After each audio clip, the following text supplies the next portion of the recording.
আমাদের এ ও বি দুটি কম্পিউটার দামের অনুপাত দেওয়া আছে 3:4। এর কম্পিউটার মূল্য দেওয়া আছে 30,000 টাকা। এই অঙ্কটা তোমাদের 2.1 এর 14 নম্বর অঙ্ক। পৃষ্ঠা নাম্বার সম্ভবত 46টা 47। একবার বইয়ের অঙ্ক দিয়ে আমরা একটা সিরিজ তৈরি করলাম। এরকম ভাবে বইয়ের একটা ডাকের অঙ্ক করার পরে ওটা দিয়ে যদি তুমি সিরিজ নিজে তৈরি করতে পারো, অথবা সিরিজ তৈরি করে যদি তুমি সলভ করতে পারো, তাহলে তুমি যে কোনো ক্লাসে যা গণিত অঙ্ক সমস্যায় পড়বে না, কথা বলবে না। এ ও বি এর মূল্যকে একক অনুপাতে প্রকাশ করো। একক অনুপাত কিন্তু দেওয়া আছে না? এই অনুপাতটাকে আমরা এখন একক অনুপাতে প্রকাশ করব। ঠিক আছে? আমি বসো তাহলে তুমি মনোযোগ দাও। একক অনুপাত কাকে বলে? তাহলে তুমি কি পারবে একক অনুপাত কাকে বলে? তুমি ক্লাসে মনোযোগ থাকো। একক অনুপাত হলো পূর্ব রাশি উত্তর রাশির সমান থাকবে। কি থাকবে? এখন এটা 3 আর এটা 4। 3 আর 4 হচ্ছে সমান সমান সমান না। আমরা সমান করব কি সংখ্যা দ্বারা গুণ করার সমান হয়, আমরা ওইটা দিয়ে গুণ করব। তাহলে আমরা এটাকে গুণ করব 4 দিয়ে, এটাকে গুণ করব কি দিয়ে?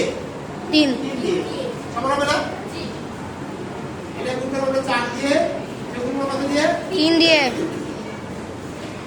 মোট কথা আমাদের এক অনুপাত মানে তৈরি করতে বলছে। ক্লিয়ার? এবার এটা গুণ দিলে হবে 12, এটা গুণ দিলে হবে কত? 12। এটা কিন্তু একক অনুপাত। একক অনুপাত এগুলো টুকটাক বিষয় যদি না বুঝো তাহলে তুমি এমসিকিউ কিন্তু পিছিয়ে পড়ে যাবে। ঠিক আছে? অল নাম্বার হলো বি এর দাম কত?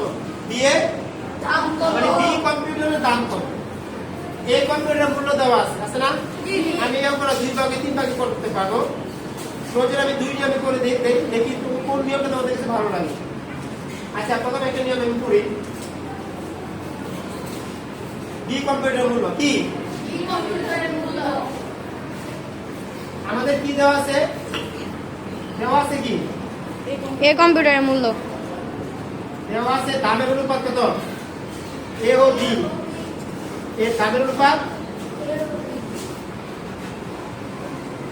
দেওয়া আছে 3:4। 3:4 আর এর মূল্য কত দেওয়া আছে?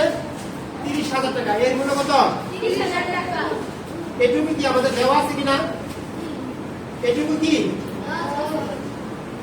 এ ও বি এর অনুপাত দেওয়া আছে এবং এ কম্পিউটারের মূল্য দেওয়া আছে। এটুকু আমাদের দেওয়া আছে। আমাদের বের করতে হবে বি কম্পিউটারের মূল্য নির্ণয় করতে হবে বা দাম নির্ণয় করতে হবে।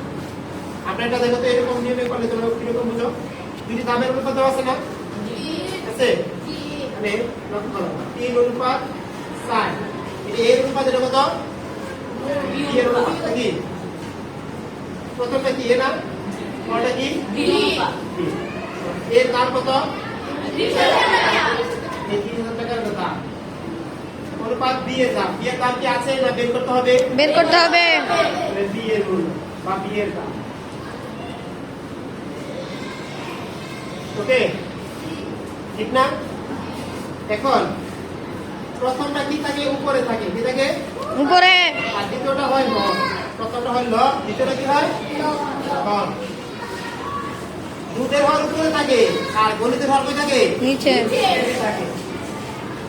তাহলে এই প্রথমটা উপরে আর দ্বিতীয়টা বিয়ের দাম, তাই না? ঠিক তো? এবার নিয়ম কি? আড়াআড়ি করি। এটা না বুঝলে আমি আরো 2টা পদ্ধতিতে করাই দিব, যে পদ্ধতিতে সহজ লাগে, কোনো সমস্যা নেই। সেটা আমরা ওই পদ্ধতিতে ফলো করবো। আড়াআড়ি গুণ করো। 4 এর সাথে 30,000 গুণ আর 3 এর সাথে বি গুণ। 3 এর সাথে বি গুণ দিলে কি হবে? 3b। কি হবে? 3b।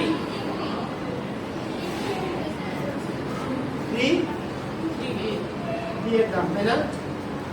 দাম শব্দটা লেখা নেই, সমস্যা নেই। অথবা গুণ চিহ্ন দিলে দিতে পারো, না দিলেও নাই, এমনি দিয়ে গুণ বুঝানো। ওকে, সমস্যা নেই। 3 1,20,000 টাকা না?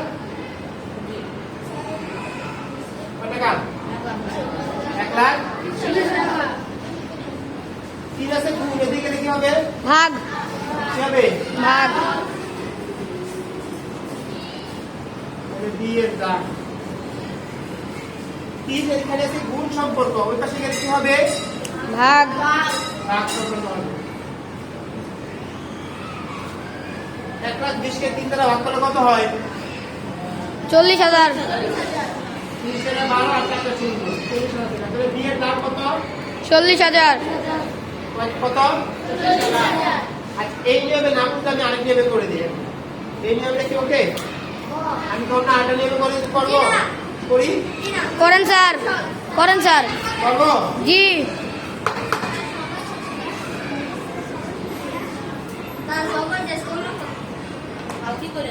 না সমস্যা শেষ। আচ্ছা বিকল্প পদ্ধতি করি, দেখো তো কোনটা ভালো লাগে। প্রথমে মোট দাম বের করবো। প্রথমে কি মোট দাম কি বের করবো? মোট দাম বের করার জন্য আপনাদের অনুপাতের যোগফল করতে হবে। কি করতে হবে? অনুপাতগুলো যোগফল কত? 3 যোগ 4 না কত হয়েছে? 7। এবার মোট দাম কি দাম? মোট এর মূল্য কত? 30,000 এই 30,000 টাকা দিয়ে আমরা মোট দাম বের করব। যখন তুমি মোট দাম বের করবা তখন অনুপাতের যে যোগফল আছে এই যোগফল দ্বারা গুণ করতে হবে। গুণ থাকবে কতটা? যোগফল দ্বারা কি করতে হবে? গুণ আর ভাগ কত হবে? যার মূল্য। মূল্যটা কার? এর না? এর অনুপাত কত? 3 দ্বারা 5। এবার কত হয়েছে? ভাগ করলে কত? 10 আর 7 70,000। 3 টা 30 এর কাটলে কত? 10 না?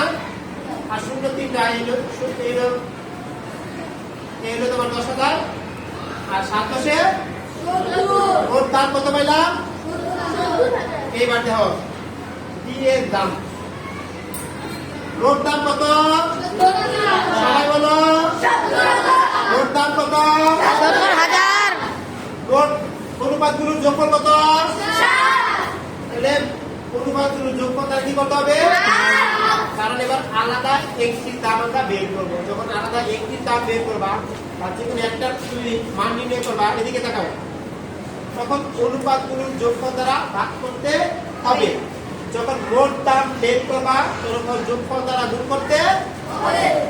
এখন যেহেতু বি এর দাম বের করবো তাই মোট যোগফল দ্বারা কি করে ভাগ করতে হবে আর গুণ করতে হবে বি দ্বারা। কি দ্বারা? বি এর অনুপাত কত? 4। কত হবে? 40,000। 7 আর 10 70 এর কাটলে কত? 10 না? 7 10 70 না?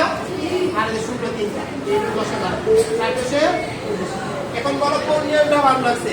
স্যার বিকল্প পদ্ধতি বিকল্প পদ্ধতি ভালো লাগছে? হ্যাঁ ওটাই সহজ চাইলে এটা আমি আরো পদ্ধতিতে করতে পারবো। এখন কি এই পদ্ধতি থাকবো? জি এই যে দুটো পদ্ধতি করেছে, সৃজনশীল মানে হলো অঙ্ক কখনো হুবহু কমন আসবে না। ওই অঙ্কটা করে তোমাকে চিন্তা করে বের করতে হবে আর কি কি সমাধান করা যায়। ওকে, আমি এই অঙ্কটা দুইটা পদ্ধতিতে করে দিলাম। যে পদ্ধতিটা তোমাদের এটা কি ভালো লাগছে? এটা আমি এখন থেকে এই পদ্ধতিতে তোমাদের অঙ্ক করে নিব। ওকে, এটা এই পদ্ধতি কি বা আমি এইটাই কি নিব। Okay clear? স্যার কল দিছে আচ্ছা ভিডিওটা খারাপ।